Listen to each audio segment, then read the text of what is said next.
Now, this one could be the game of the week. Certainly when you're talking about a top 10 matchup on paper, AB, it's the game of the week. And all of you have something different in this game. We're talking number 5 LSU. This game being played at Camping World Stadium, and that's in Orlando. The same stadium, by the way, where I met Snoop Dogg for the first time at WrestleMania the same year Ric Flair retired for the first of 8 times. So they're taking on Florida State, number 8, the total 56.5. So I'm going to start with EC on the LSU side of things. Why do you think the Tigers are the play? Well, this is a revenge angle game, Coach. Last year, if you remember, with 9 minutes left, FSU was up 24-10 in the Superdome. LSU went and got a touchdown, 24-17, scored on the last play of the game, 24-23, and had the extra point blocked. This is payback time.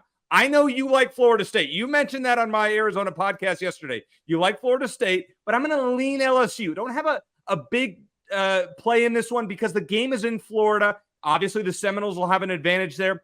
Lean LSU. I think the Tigers have a chance to be really good, like national title level good this year in year 2 of Brian Kelly.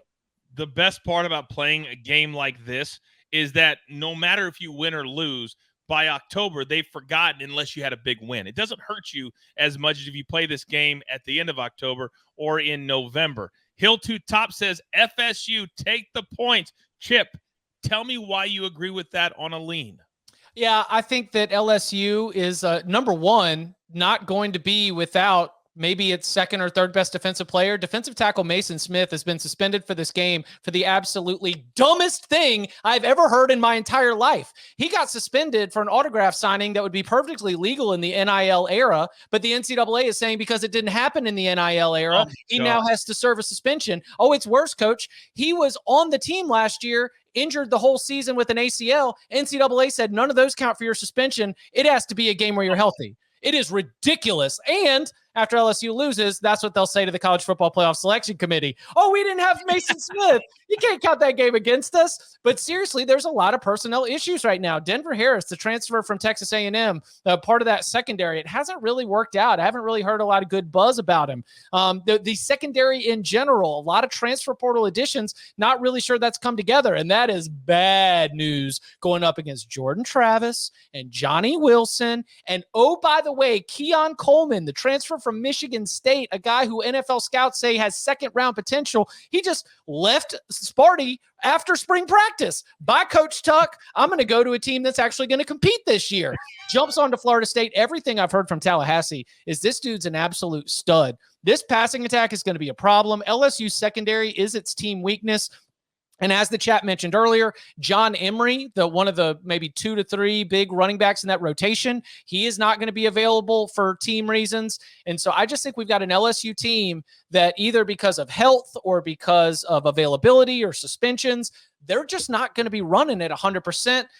Florida State, luckily, has been able to get out of camp with any kind of significant setbacks. I like the Noles more than the Tigers. Not an official play right now, but a lean here on a Wednesday.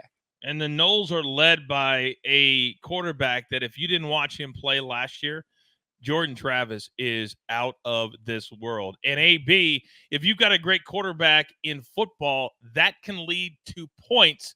And you think Florida State will get off to a good start in this game. Tell me why. Yes, sir. We're going to take Florida State first half team total over 13.5. So we're getting it under that key number of 14. Essentially, I think that they score 2 touchdowns in this first half. Right? I think that that's the plan. Come out against LSU, foot on the gas pedal, all gas, no brakes, and put points up and force LSU to play and like, which I don't think that they can. If you look at the head coach, Mike Norvell for Florida State, he's actually coached against Brian Kelly 3 times in his career, and 3 times he's covered the spread. This man knows what he's doing, and Florida State, they have all the confidence in the world. Now, I'm not picking who wins the game because LSU, baseball team, you made us a lot of money. Paul Skeens, shout out to you. We love everybody at LSU. That's why I'm not picking the game, but I am taking Florida State to score over 13.5 points in the first half because that's the plan for success. And keeping a lookout, Florida State in a couple weeks in September, they play Clemson. If they win these 2 games, buddy, look out for the Seminoles.